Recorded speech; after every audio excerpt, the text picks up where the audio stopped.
Hi, Gary. Thanks for joining me today. So the news has just come out that President Biden's American Jobs Plan is calling for this historic investment of $100 billion to bring affordable, reliable, high-speed broadband to every American.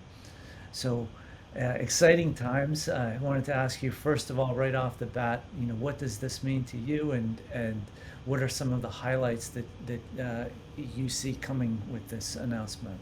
Well, first of all, Jim, we're really excited about the American Jobs Plan and what the administration has teed up. And what's really meaningful is it's $100 billion, $100 billion, and so this is just happens to line up with our audacious ask. I mean, last fall we were, thought we were, it felt a little bit audacious to say, hey, we need $100 billion, but the Fiber Broadband Association had done a study that we presented a little over a year ago that was basically showed that you needed $70 billion to get to 90% of America with fiber. And really to get that job done with everything that's been in flight with RDOF and others, what we calculated is you need $100 billion. And so what is exciting for us is that President Biden is a big believer in fiber. And so he's not mixing words. It's a future-proof high-speed broadband network, which is basically getting the fiber to every American over the next 8 years. And so that's really, really significant, and we're really excited about that. The other things that you mentioned is that the priority on this is for municipalities and nonprofits and cooperatives who own networks. Basically, anybody kind of provider that's really focused on serving the entire community and not just cherry picking, the places where people have propensity to spend, and that's what we see. Had a community in Michigan, Farmington, Michigan, that says if you look at any map, we got all these gigabit providers, but none of our residents, residential subscribers have access to broadband because they came in and just cherry picked the town. And so, it's really about, being able to deliver that to the community. Okay, so it's obviously a huge number there. Is there any way to quantify or to justify, is this investment worth it? Yeah, so yesterday, I had a call with the White House yesterday, and basically asking a couple questions, right? First is, how are they going to distribute this funds? And so we talked a little bit about that, but then we asked, is this the right number? And so what basically the administration said, and this was, the guys running this is Bharat Ramamurthy, is at the National Economic Council, and the view is that they wanted to put a number that knew that it could get the job done. Now, if they find out that we can get the job done cheaper, great. So you're not going to spend money just for the sake of spending it. But what's really important is, there's two key elements. One is making sure that every American has fiber, and the second is that every American can afford and adopt broadband. And so what has frustrated me is with like the COVID relief funding has been on affordability, which we want everybody to be able to afford broadband, but when you're giving someone subsidies to try to buy down a really expensive satellite or wireless or some really bad service, you really it's not helping anything, right? It's not a sustainable program. And I talked to our members, and they're out in rural Georgia, Vidalia, Georgia, and they were getting 1 megabit upstream and paying over $200 a month. And I talked to another member in Oklahoma, and it was costing them $500 a month because they hit their wireless data cap, and then they were using satellite. So they have these really bad internet, and so the Biden administration is looking at instead of just throwing money at people to try to subsidize really expensive bad broadband, is to really get a structural long-term solution. What that means is getting fiber. I have fiber at home. At my internet for gigabit symmetric is at $60. A whole lot better to subsidize a $60 gigabit service than a really bad satellite service. Yeah, so is there any evidence though that communities that have that kind of broadband gigabit capacity are improving their economic standing in a measurable way. Perfect case study is Chattanooga, Tennessee, just up the road from me.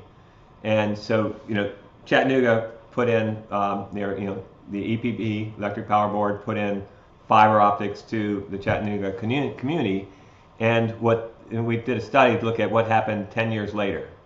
And what that did, that fiber delivered 9,500 new jobs.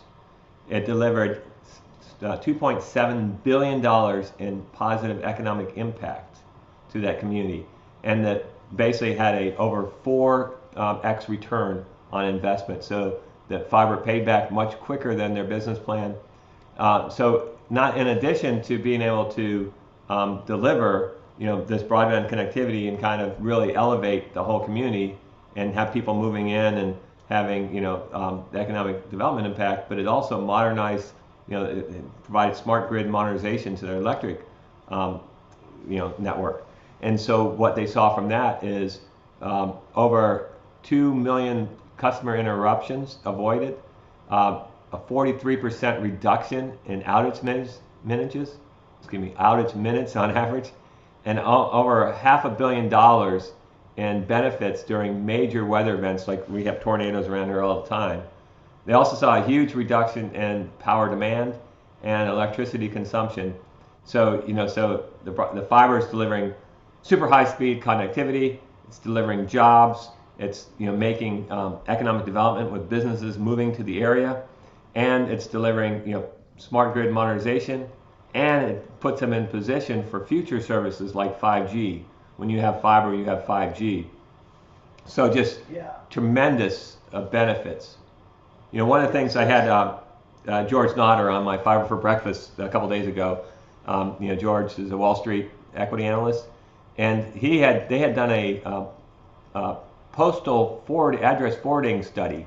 So they looked at with the pandemic where people were moving from, and they looked at it from who's having their address forwarded. And what they found out is that people are moving out of major metros and places like California, places like the Bay Area, New York City, and so forth, and they're moving to the Sun Belt. And so a lot of this kind of starting with people moving to their vacation homes as their permanent residence. But what we're seeing is that, why would you, if you can have a Silicon Valley and live in, Tennessee or Mississippi or someplace beautiful with a low cost of living, and have a Silicon Valley job, why wouldn't you? And so if these communities want to be able to have those kind of jobs, they have to have this connectivity. Yeah. So is this funding likely to be directed just at the last mile connection, the fiber connection, or could some of it potentially be used or is it needed in other parts, in the aggregation network and in the backbones or other types of network upgrades? Yeah, I mean, so if you look at programs like the Connect America Fund, right, and there's frustrations because saying, hey, we keep subsidizing the same areas over time, and that it started off with the benchmarks were like 4 megabits by 1 megabit, and then it was 10 megabits by 1 and 25 by 3. But what happened is, even though there was DSL being at the access part, all that money went into building out the middle mile. And so that fiber, they built out the middle mile first, and then they put fiber to the node, and then they put fiber to the curb, and so they're moving fiber closer and closer and closer to the subscriber.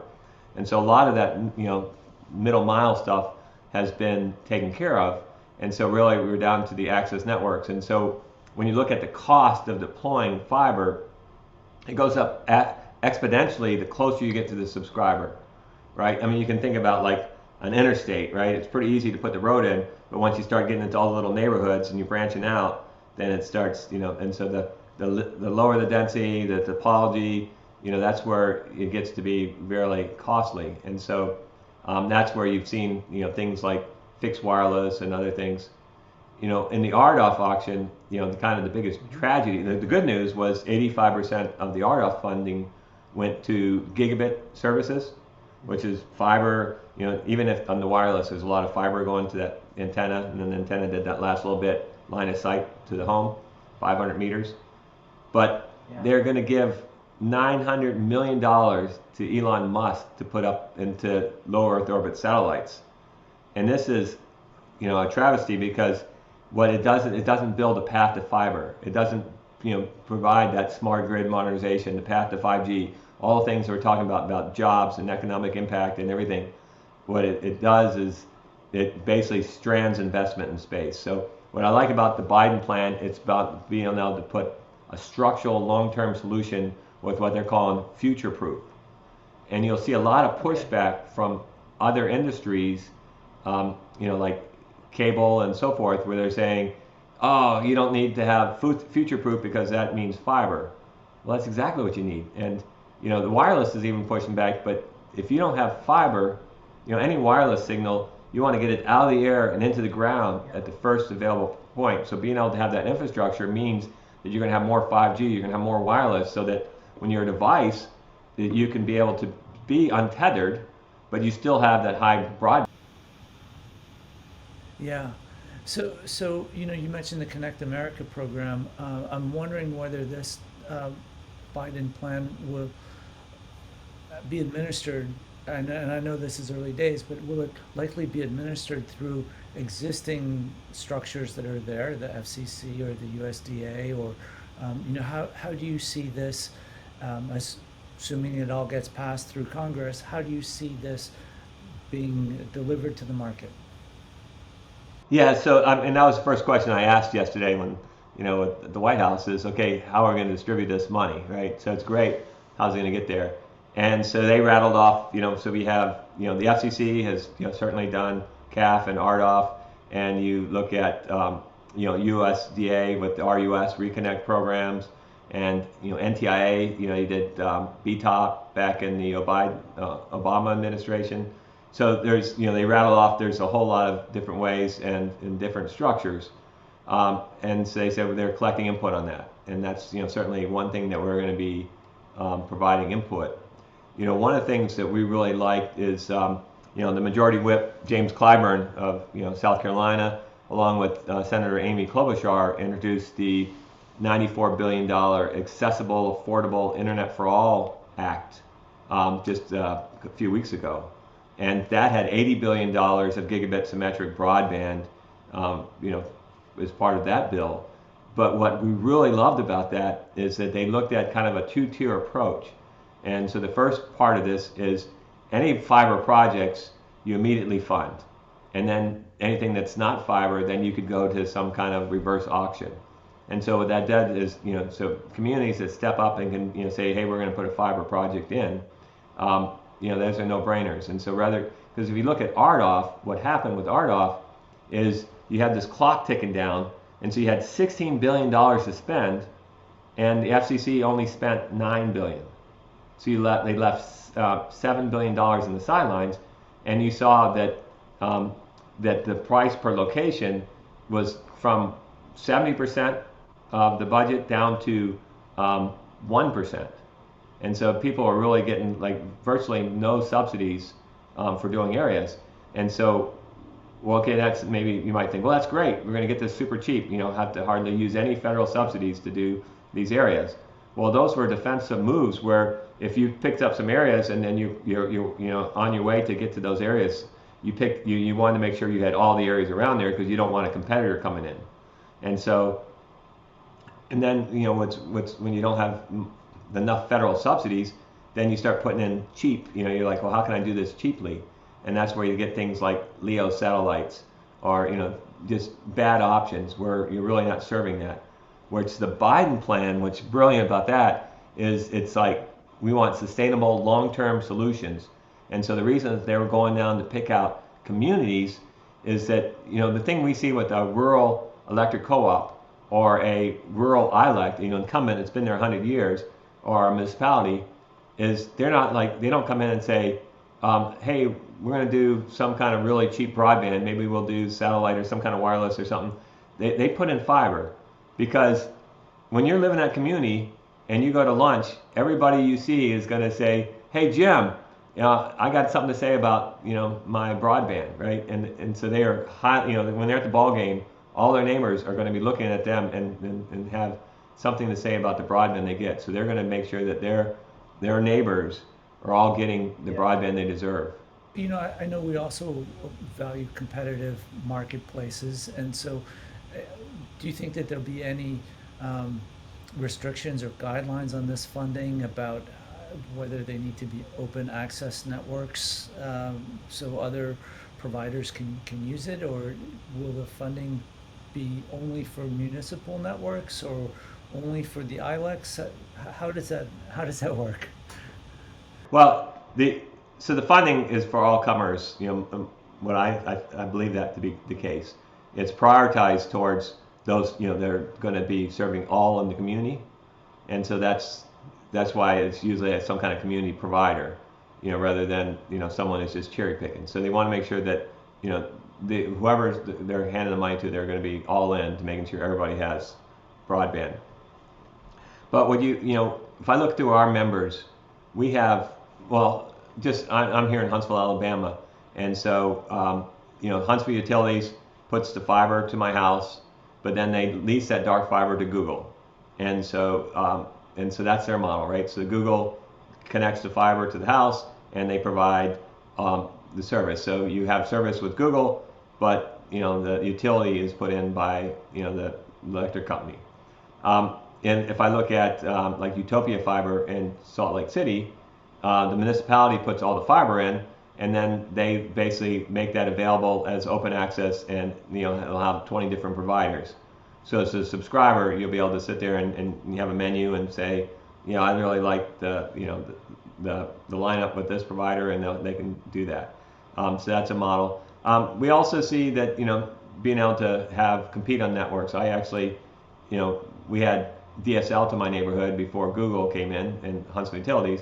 Now I have fiber from AT&T, I have fiber from Comcast. But so we do have a lot of fibers across my front yard, and we definitely see that. If you look at kind of the battle plans, the battle cards from the big incumbents, is they look where competition is. So they don't invest where there's no competition, and that's why we see rural America left behind. And as soon as they, it's like Burger King and McDonald's, why they're across the street from each other, right? And so I think what I've seen is that always spurs more competition, and so I think that that consumers will have more choices, and they'll have good choices. They'll have high speed connectivity. Okay. One final question, and it's maybe a little tricky one because it's about the timelines. I know that this is currently a proposal from the president, and the next step it has to get written into bills, and those have to be passed by both houses of Congress, and then the funds become available and then distributed. What is the expectation, or the how much how likely are we to have those so-called shovel-ready projects by the time this, assuming it all works out and gets passed? Well, I say the good news is, I'll start with RDOF. RDOF is already in flight. So the long form applications were due January 29th. They will typically FCC put those out in tranches, and so the easy ones to approve are all the fiber projects. So we assume that there'll be a big tranche of fiber projects, and then the hard ones are the ones like LEO satellites and things like that, and they'll probably take a long time if they ever get approved. And so those usually that started January 29th. So it's been a month and 2 months now. So we think it takes about 6 months before you start seeing that, and we'll start seeing that money start flowing as soon as those are approved. So that's so we're going to be a lot of funding coming out from that program. So that will kind of be priming the pump, and fiber is going out. On the new Biden program, the American Jobs Plan, and even like the other bills that are floating around Congress. So right now, we've been working as an association. We've been meeting on the Hill almost daily, and across really focused on Republican offices. And so broadband is a bipartisan issue. And so the good part is that every state and every congressman and senator knows this is critically important to their constituents. The bad news is that you guys see what's going on in Washington, and it's So getting everybody to work together is going to be a challenge. So if there's going to be anything that both sides of the aisle can get together on, it's definitely going to be broadband. But we've been focusing on Republican offices. Their concern, even on any of these bills, as well as the infrastructure package, is one is taxes. How are you going to pay for all this? So there's a big concern about that. The other is overbuilding. So certainly there's a lot of lobbyist groups. The cable industry doesn't want this, right? And so there's a lot of groups that you have to make sure that and there's a lot of people coming into the FCC saying 25.3 is great from rural America. That's plenty of bandwidth, and which is nonsense. But those are the things you have to overcome. And so what we're doing is we're educating and showing the economic value and how this. I mean, if you think about prosperity, quality of life, just healthcare, education, everything is so contingent on being able to have high-speed connectivity. I mean, personally, Jim, you work from home, have your whole studio there. You got to be able to do this anywhere. And I think we're in a world post-pandemic that people will be able to work from anywhere, go to school from anywhere, be able to get their. I mean, if I look at just the advances in rural healthcare with the pandemic and how comfortable people are now doing, telehealth sessions, that really kind of clears the deck for, having doctors only have to see in person critical cases, and if you need a new prescription or your renewals, you don't have to go waste a bunch of office time, right? So there's so much value here that. So anyway, it's a long way to say is, what the administration was saying last night is that they think that this could get to the floor by early fall. We'll have to see how that works, but it's going to be a process. All right. Well, exciting times ahead. So yeah, thanks for joining me here today. Absolutely, Jim. We're super excited. Just the whole prospect of getting fiber to every American is just a dream come true for every community.